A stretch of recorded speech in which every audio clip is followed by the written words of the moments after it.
Okay.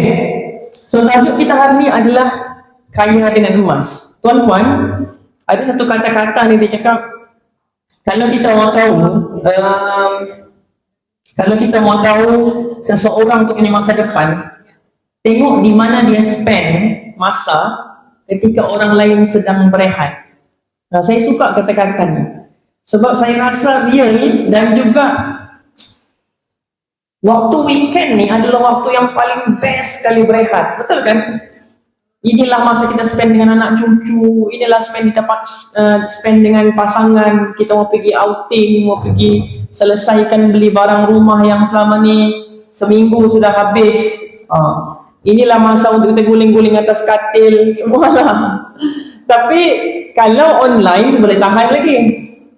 Kan kita on saja tu handphone, dengar sambil baring, sambil masuk ke alam lain pun kadang-kadang kan tidur kan. Tapi kalau offline ni kena start kereta, yang kena bawa Grab, mau kena drive sendiri, kos minyak lagi kan. Banyak orang cakap pengorbanan lah sebenarnya. Jadi tuan-tuan bagi tepukan sikit dengan diri sendiri boleh tak? Kuat-kuatlah sikit. Sebab kita selalu tepuk untuk orang lain, kita jarang tepuk untuk diri sendiri.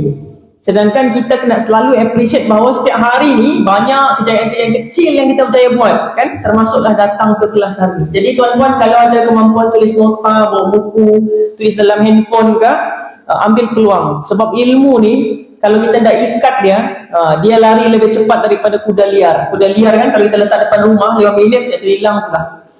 Kan? Okay.